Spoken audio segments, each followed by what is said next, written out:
राजस्थान के बहुत ही लोकप्रिय और यशस्वी मुख्यमंत्री सम्माननीय भजनलाल शर्मा जी, हमारे भारतीय जनता पार्टी के जुझारू और कर्मशील अध्यक्ष और राज्यसभा में मेरे साथी श्री मदन राठौर जी, हमारे पूर्व मुख्यमंत्री और राष्ट्रीय उपाध्यक्षा बहन वसुंधरा राजे सिंधिया जी, हमारे उप मुख्यमंत्री श्रीमती दिया कुमारी जी, उप मुख्यमंत्री प्रेमचंद बैरवा जी, हमारे राष्ट्रीय महामंत्री और प्रभारी श्री राधा मोहनदास अग्रवाल जी,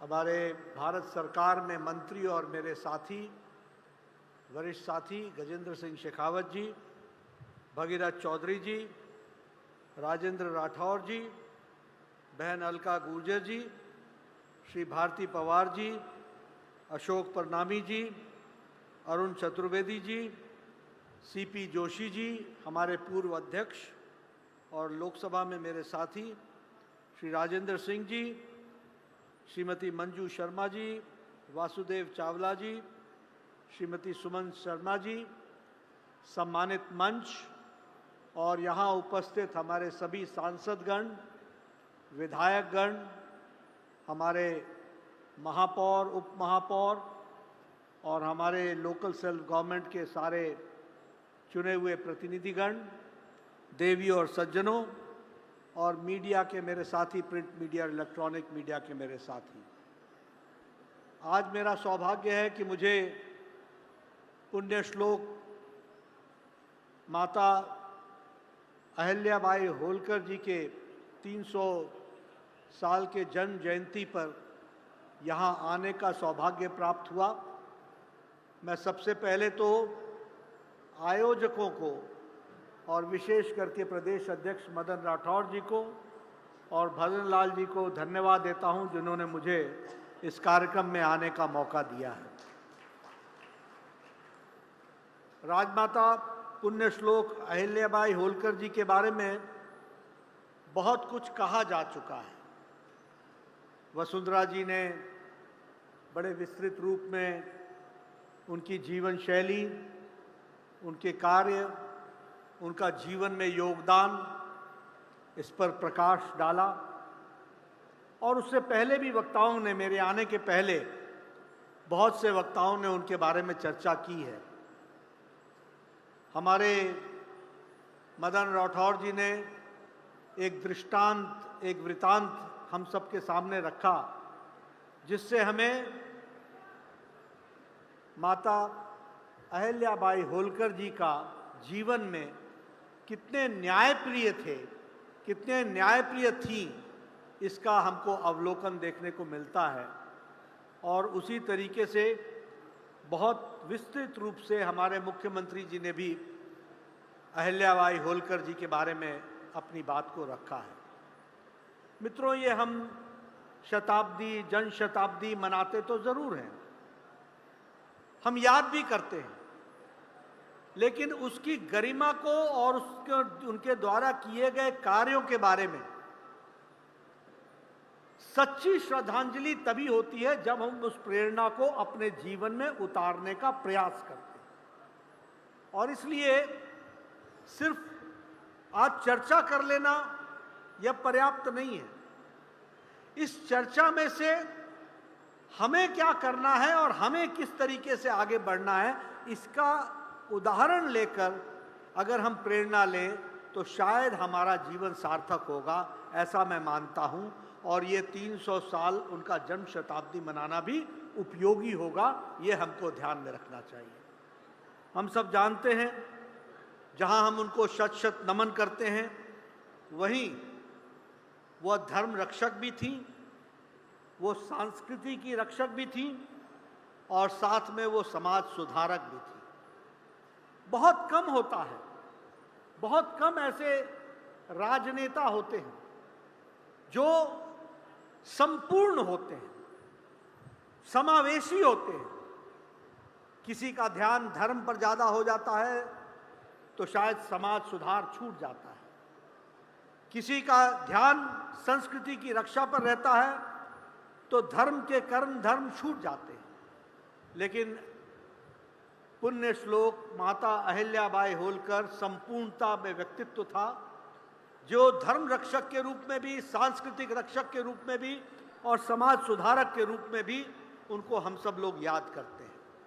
और याद करिए, ये 21वीं शताब्दी नहीं थी, वो 18वीं शताब्दी थी। 18वीं शताब्दी में मुगलों के शासन में महिलाओं की क्या स्थिति थी, इसको भी हमको ध्यान में रखना चाहिए। आज प्रोग्रेसिव बात करना तो फैशन हो सकता है, लेकिन 18वीं शताब्दी में नई दृष्टि देना और महिलाओं के सशक्तिकरण के लिए अपना जीवन लगा देना, यह कितनी बड़ी प्रेरणा का विषय बनता है, इसको हमको समझना चाहिए। और इसलिए उनका नेतृत्व 18वीं शताब्दी में अद्वितीय भी था और उनका प्रभाव निर्णायक था। उनमें संकल्प शक्ति की वो प्रतिमूर्ति थी। जो संकल्प कर लिया उसको पूरा करना उनके जीवन का लक्ष्य था। और उसी तरीके से वो साहस से परिपूर्ण थी और विचारधारा से कटिबद्ध थी। और इसलिए हम कह सकते हैं कि उनका जीवन एक लक्ष्य के लिए समर्पित जीवन था। और देखिए, उनके जीवन में वह राजनीति के सब गुण दोष को जानती थी, वो कूटनीति की ज्ञाता भी थी और साथ ही साथ वो साहसिक और निर्भीक महिला भी थी। और इसलिए माता अहिल्याबाई होलकर से हम सब लोगों को प्रेरणा लेने की जरूरत है। आज हम लोग गुड गवर्नेंस की बात करते हैं, लेकिन आप सोचिए 18वीं शताब्दी में जिसने सत्ता अपने पति के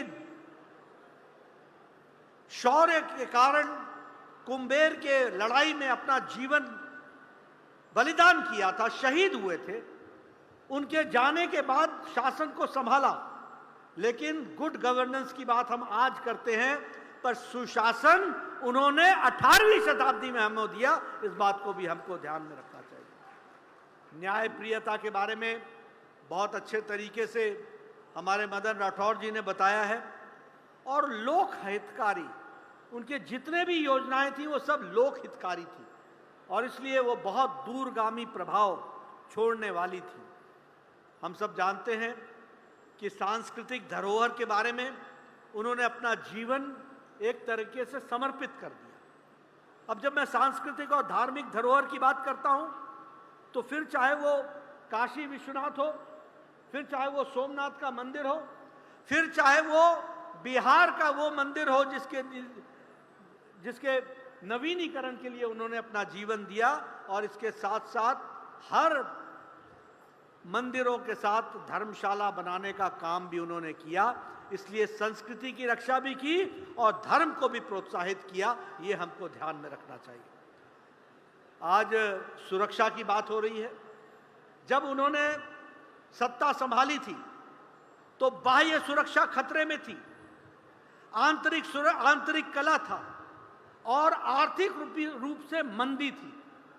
लेकिन उन्होंने, जैसे हमारे प्रधानमंत्री जी आज जो आपदा को अवसर में बदल देते हैं, उस तरीके से उस समय अहिल्याबाई होलकर जी ने भी ये आंतरिक कला, बाहरी सुरक्षा और आर्थिक स्थिति को जो आपदा थी उसको अवसर में बदल करके उन्होंने आगे बढ़ने का काम किया। इसको हमको ध्यान में रखना चाहिए। उन्होंने कहा व्यापार की बढ़ोतरी उस समय के राज्य की बढ़ोतरी का कारण बनेगा।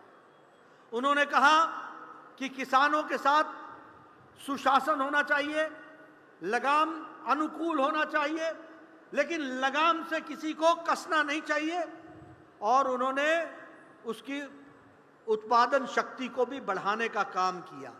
और इसलिए आज अगर हम अपने पुराने जल शक्ति मंत्री गजेंद्र जी को जब हम याद करते हैं और जब हम जल ही जीवन की बात करते हैं, तो आप सोचिए कि 18वीं शताब्दी में उन्होंने कृषि में सिंचाई को लाने का काम किया और इरिगेशन को लाने का काम किया। इसके लिए कुआं, नहर, तालाब और नदियों का संरक्षण करने का काम अहिल्याबाई होलकर जी ने 18वीं शताब्दी में किया। ये हमको ध्यान में रखना चाहिए। इसलिए मित्रों, हम ये कह सकते हैं कि हर तरीके से उन्होंने देश की और प्रदेश को आगे, राज्य को आगे बढ़ाने का काम किया। लेकिन एक बात आपको भी ध्यान में रखनी चाहिए कि इतने सालों बाद अहिल्याबाई होलकर कैसे याद आई? 60-70 साल क्यों नहीं याद आई? किसका राज था? किसने उन्हें इतिहास के पन्नों में दबा के रखा? और कौन है वो भारतीय जनता पार्टी, राष्ट्रीय पार्टी, जो आज अहिल्याबाई होलकर के हर कार्यक्रम के माध्यम से उनको देश के सामने लाने का प्रयास किया गया है? इस बात को समझ लेना चाहिए। आज हमारे प्रधानमंत्री जी भोपाल में अहिल्याबाई होलकर जी की जन्म शताब्दी मना रहे हैं और मनाया उन्होंने। मुझे यहां आने का सुअवसर मिला। हर जगह संगोष्ठी हो रही है, हर जगह चर्चा हो रही है, हर जगह जनसभाएं हो रही हैं, हर जगह यानी मातृशक्ति को ताकत देने का काम अगर अहिल्याबाई होलकर जी ने किया तो उसको जनता के सामने और महिला शक्ति के सामने लाने का काम भारतीय जनता पार्टी कर रही है। यह भी हमको समझ लेना चाहिए, यह भी हमको ध्यान में रखना चाहिए। और जिन लोगों ने पन्नों में, इतिहास के पन्नों में उसको दबाया, इतिहास ने उनको दबा दिया, यह भी याद रखना चाहिए। जिन लोगों ने उनको दबाने की कोशिश की, उनको इतिहास ने दबा दिया। और आज हम सब के लिए वो प्रेरणा स्रोत बने हैं। और इसलिए कार्यशालाएं हो रही हैं, संगोष्ठी हो रही है, जनसभाएं हो रही हैं, रैली हो रही है। और ये हर तरीके से हम आज अहिल्याबाई होलकर जी को याद करके महिला शक्ति को नमन कर रहे हैं और महिला शक्ति की ताकत को हम आगे बढ़ाने का काम कर रहे हैं। मैं यहाँ यह भी आपके साथ चर्चा करना चाहूँगा कि उन्होंने विकास के दृष्टि से बहुत से काम किए, लेकिन आज अगर उसको देखा जाए तो आदरणीय प्रधानमंत्री मोदी जी के नेतृत्व में भी महिला सशक्तिकरण का बहुत बड़ा काम चल रहा है। मित्रों, हमने वुमेन डेवलपमेंट की बात नहीं की। प्रधानमंत्री मोदी जी ने सिर्फ विमेन डेवलपमेंट की बात नहीं की, प्रधानमंत्री मोदी जी ने विमेन लेड डेवलपमेंट की बात की। इसको हमको समझ लेना चाहिए। यानी महिलाओं के माध्यम से डेवलपमेंट हो, और इसको हम लोगों ने आगे बढ़ाया है। नारी तू नारायणी, इसमें जो हिस्सेदारी है उसको हम लोगों ने आगे बढ़ाने का काम किया। और उसी तरीके से आज मुझे इस बात की भी खुशी है कि हमने लाइफ साइकिल अप्रोच को डेवलप किया। यानी महिला सशक्तिकरण के लिए जन्म से लेकर पढ़ाई तक, शुरू से लेकर के उसको स्वावलंबी बनाने तक के अप्रोच को लेकर के प्रधानमंत्री मोदी जी की नीतियां बनी हैं और महिला सशक्तिकरण का काम को आगे बढ़ाया है। ये बेटी बचाओ बेटी पढ़ाओ को लाने के लिए 2014 तक का इंतजार क्यों करना पड़ा? वो इसलिए क्योंकि इससे पहले की सरकारें इसके प्रति उदासीन थी। लेकिन आज मोदी जी के नेतृत्व में हम कह सकते हैं कि बेटी बचाओ बेटी पढ़ाओ के माध्यम से सेक्स रेशियो, और मुझे खुशी है कि राजस्थान में भी भारतीय जनता पार्टी की सरकार में सेक्स रेशियो में बराबर इंप्रूवमेंट हो रहा है और आप आगे बढ़ रहे हो। इसके लिए भी आपको मैं बधाई देना चाहता हूं। पोषण अभियान, और उसी तरीके से बातें बहुत छोटी हैं, लेकिन आपको मालूम होना चाहिए कि गर्ल्स का टॉयलेट स्कूल में नहीं था, किसी ने इसकी चिंता नहीं की, और इसके चलते बच्चियों का 5वीं क्लास के बाद ड्रॉप आउट शुरू हो जाता था। बात बहुत छोटी सी दिखती है, लेकिन किसी ने इसकी चिंता नहीं की। लेकिन आपको जानकर के खुशी होगी कि प्रधानमंत्री मोदी जी ने इसके टॉयलेट्स बनाने का काम किया और लगभग 1 करोड़ टॉयलेट्स बना करके बच्चियों की ड्रॉप आउट रेट को बढ़ाने का काम किया, इसको आगे बढ़ाया गया। उसी तरीके से सुकन्या समृद्धि योजना में 4 करोड़ 1 लाख अकाउंट ओपन किए गए। नारी शक्ति वंदन अभियान में मैं बड़े गौरव के साथ कह सकता हूं और जिम्मेवारी के साथ कह सकता हूं कि अब 2029 में जो पार्लियामेंट बनेगी, उस पार्लियामेंट में 33% महिलाएं पहुंचने वाली हैं, 33% महिलाएं पहुंचने वाली। तो अहिल्याबाई होलकर ने जो सपना देखा होगा उसको साकार करने का काम किया तो नरेंद्र भाई मोदी जी हमारे प्रधानमंत्री जी ने किया है, ये भी हमको ध्यान में रखना चाहिए। प्रधानमंत्री मातृत्व वंदना योजना और जल जीवन मिशन, मैं बार बार इसकी चर्चा करता हूं। मैं पहाड़ से आता हूं, मुझे मालूम नहीं, लेकिन आप बताइए कभी आपने गांव में कोई तस्वीर देखी है कि पुरुष घड़ा उठा करके पानी ले जा रहा हो? देखी है? अगर आपने तस्वीर देखी होगी तो हमेशा बहनों ने घड़ा उठा करके पानी, और जल जीवन मिशन में ये मोदी जी हैं जिन्होंने आपके सर से घड़ा उतरवाया है और घर में पानी पहुंचाया है, ये आपको समझ लेना चाहिए। बोलिए, ये नारी शक्ति के प्रति सशक्तिकरण है कि नहीं है? मैं आपसे पूछता हूं, टॉयलेट्स की बात तो मैंने कर ली। जब प्रधानमंत्री मोदी जी ने लाल किले के प्राचीर से कहा था कि स्वच्छता अभियान शुरू होगा, तो इन कांग्रेस के लोगों ने मजाक उड़ाया था, कहा था ये अनभिज्ञ हैं, उनकी हंसी उड़ाई गई थी। कांग्रेस के लोगों ने इस बात को हल्के में लिया था और क्या कहा था कि प्रधानमंत्री मोदी जी नए प्रधानमंत्री बने, इनको मालूम नहीं है कि लाल किले से टॉयलेट की बात नहीं की जाती है।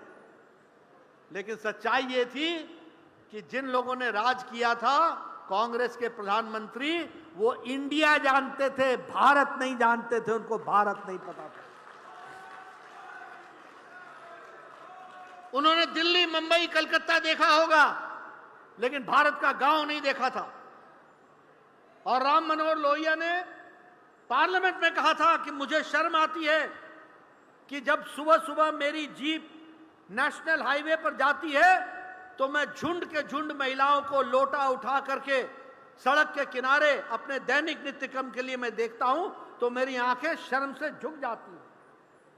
ये राम मनोहर लोहिया ने कहा था कि रात को मैं देखता हूं झुंड के झुंड, यानी कैसा जीवन होगा उन महिलाओं का जो अपने दैनिक नित्य कर्म के लिए सूर्योदय से पहले और सूर्यास्त का इंतजार करती होंगी। और मालूम है इनकी संख्या कितनी थी? 12.5 करोड़। 12.5 करोड़ महिलाओं को और उनके बच्चों को इज्जत से जीने का अगर इज्जत घर दिया तो प्रधानमंत्री मोदी जी ने दिया, ये भी हमको ध्यान में रखना चाहिए। इसलिए अहिल्याबाई होलकर जी के जीवन को सही मायने में सत्ता के रूप से, ताकत से जनता के लिए उतारने का काम किया तो प्रधानमंत्री मोदी जी ने किया, ये आपको याद रखना। मैं गांव से आता हूं, मैं बार बार इसको सुनाता हूं क्योंकि आपने वो तस्वीर शायद नहीं देखी होगी, लेकिन मैंने देखी है। जब मैं छोटा होता था तो हर गांव में मैं किसी न किसी महिला को अपाहिज देखता था। किसी की रीढ़ की हड्डी टूटी हुई होती थी, किसी की टांगें टूट गई होती थी और किसी का बाजू टूट गया होता था। और जब मैं पूछा करता था कि ये कैसे हुआ तो पता चलता था कि लकड़ी काटने गई थी, पेड़ पर चढ़ी थी और पेड़ से गिर गई थी, इसलिए अपाहिज हो गई है। ये मैंने तस्वीर देखी है और आज मुझे खुशी होती है ये बताते हुए। और वो भी मैंने दिन देखा है जब लकड़ियां लाती थी, उनको सुखाया जाता था, उसके बाद उनको जलाया जाता था। आपने शायद नहीं सुना होगा, नहीं देखा होगा, पर मैंने अपने यहाँ अपनी आया माँ को देखा है। फूकनी आप पता नहीं क्या बोलते हैं, यहाँ फूकनी बोलते हैं। फूकनी से फूक कर चूल्हा जलाती थी, 200 सिगरेट का धुआं अपने छाती में लेती थी और उनको टीबी भी हो जाता था और तब वो घर का खाना बनाती थी। आज मोदी जी ने 12 करोड़ बहनों को मुफ्त उज्ज्वला योजना में गैस का सिलेंडर दिया है आधे घंटे में। बोलिए, ये नारी सशक्तिकरण हुआ है कि नहीं हुआ है? ये वुमेन लेड डेवलपमेंट है कि नहीं है? स्टैंड अप इंडिया में 84% फायदा महिलाओं को हुआ है। उसी तरीके से जनधन योजना में जो अकाउंट खोले हैं उसमें 45 करोड़ में 30 करोड़ बहनें हैं जनधन योजना में। उसी तरीके से मुद्रा योजना में 69% हमारी बहनें हैं और प्रधानमंत्री आवास योजना में 72% आवास महिलाओं के नाम पर हैं। ये भी हमको ध्यान में रखना चाहिए। और सबसे बड़ी बात यह है कि पेड मैटरनिटी लीव 26 सप्ताह की ये देने का काम अगर किसी ने किया है तो प्रधानमंत्री मोदी जी ने किया है। आप देखिए ना, एक प्रेग्नेंट वुमेन, एक वर्किंग वुमेन, उसको 12 सप्ताह मिलते थे, आज 26 सप्ताह मिल रहे हैं पेड, और प्राइवेट में भी और गवर्नमेंट में भी। ये क्या नियम का परिवर्तन महिला सशक्तिकरण का कारण बना है कि नहीं बना है? इसलिए जब हम जब अहिल्याबाई होलकर जी को याद करते हैं तो उसको अमली जामा पहनाने का काम नरेंद्र मोदी जी ने किया है। ये हमको ध्यान में रखना चाहिए। हमें लोगों को आदत है समाज को बांट कर देखने की, लेकिन मोदी जी ने सबका साथ, सबका विकास, सबका विश्वास, सबका प्रयास माना। और जिसे सुप्रीम कोर्ट ने कहा था कि 3 तलाक बंद करो, और मैं बार बार बोलता हूं, पाकिस्तान में 3 तलाक नहीं है, बांग्लादेश में 3 तलाक नहीं है, अफगानिस्तान में 3 तलाक नहीं है, सीरिया में 3 तलाक नहीं है, ईरान में 3 तलाक नहीं है, इराक में 3 तलाक नहीं है, इंडोनेशिया जो मुस्लिम बहुल देश है 3 तलाक नहीं है। लेकिन हमारे यहां भारत में ये सेक्युलर के पुजारी बने हुए लोग, जिनमें हिम्मत नहीं थी, मोदी जी ने 3 तलाक को समाप्त कर दिया और मुस्लिम बहनों को आजाद कर दिया। इस तरीके से आगे बढ़ाने का काम किया। और इसलिए हम ये कह सकते हैं, उसी तरीके से अगर काशी विश्वनाथ का पुनर्जीवन अहिल्याबाई होलकर जी ने किया तो उसको नए तरीके से सजाने का काम प्रधानमंत्री मोदी जी ने किया। ये भी हमको ध्यान में रखना चाहिए।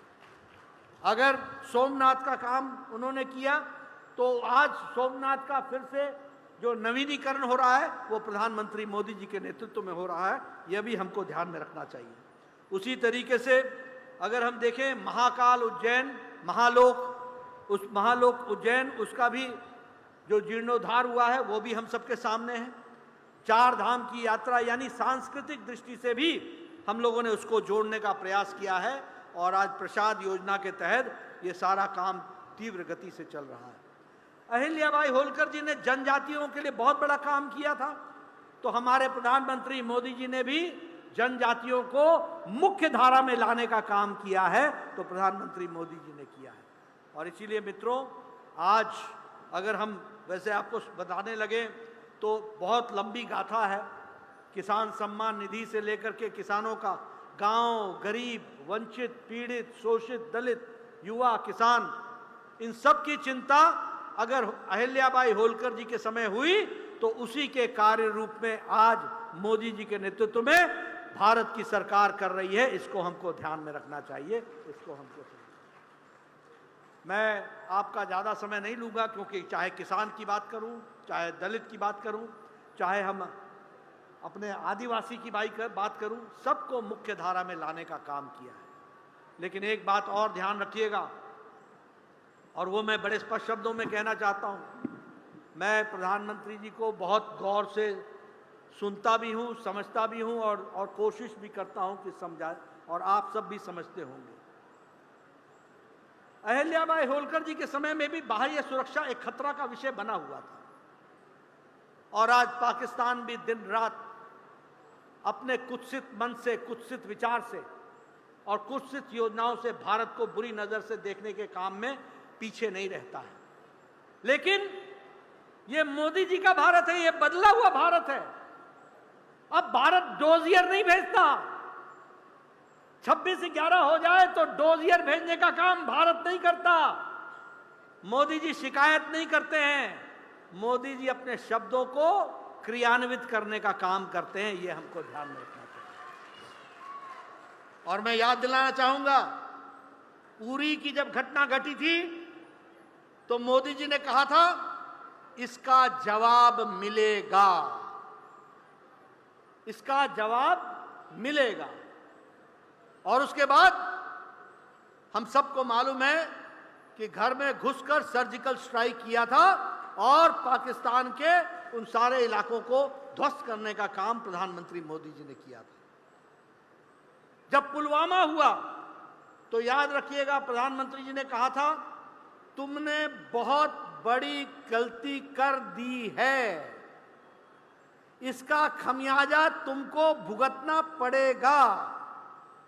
और उसके बाद बालाकोट का एयर स्ट्राइक हुआ था और उनके अड्डे ध्वस्त किए गए थे, ये आपको ध्यान में रखना।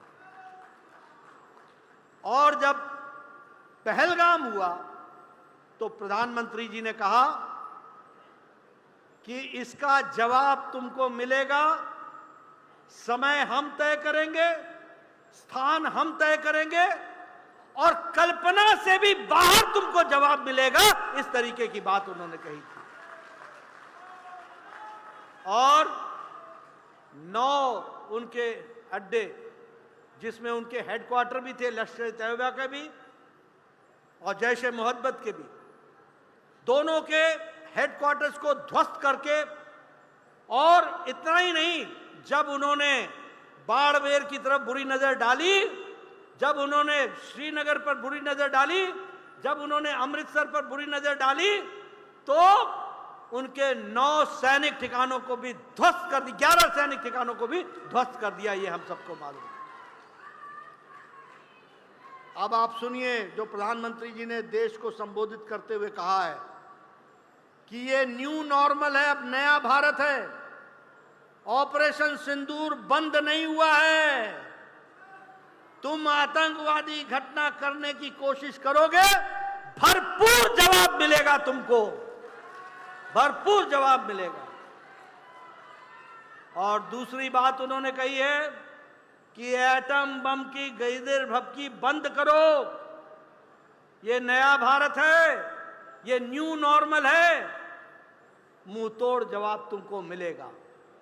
और तीसरी बात उन्होंने कही है कि आतंकवादी करने वाले लोग और जो लोग इनको संरक्षण देते हैं, इनको एक ही नजर से देखा जाएगा। सत्ता के दृष्टि से अगर लोग जो साथ दे रहे हैं, एक ही नजर से देखा जाएगा। इसलिए मित्रों, मैं ये जरूर कहना चाहता हूं कि आज बदलता हुआ भारत है और आपने देखा कि तीनों बार मोदी जी के नेतृत्व में घर में घुसकर, और पुलवामा अटैक के बाद तो पाकिस्तान के 4 दिन के अंदर छक्के छूट गए, घुटने टेक दिए, ये भी हम लोगों ने देखा है। इसलिए मित्रों, मैं एक ही बात कहना चाहता हूं, सुरक्षित भारत, सामर्थ्यवान भारत मोदी जी के नेतृत्व में आगे चल रहा है और हम सब लोग अहिल्याबाई होलकर जी से प्रेरणा लेकर सुरक्षित भारत को आगे बढ़ाने का काम हम सब लोग मोदी जी के नेतृत्व में कर रहे हैं। भारतीय जनता पार्टी के एक एक कार्यकर्ता का यह काम है कि राष्ट्रभक्ति से ओतप्रोत होकर देश की रक्षा के लिए हम कोई भी कसर नहीं छोड़ेंगे और देश को मजबूत बनाने में अपना पूरा योगदान करेंगे। इन्हीं शब्दों के साथ बहुत बहुत धन्यवाद। जय भारत, जय राजस्थान। बहुत बहुत धन्यवाद अध्यक्ष जी। अब राष्ट्रगान होगा, राष्ट्रगान के बाद हम सब जा सकेंगे। राष्ट्रगान।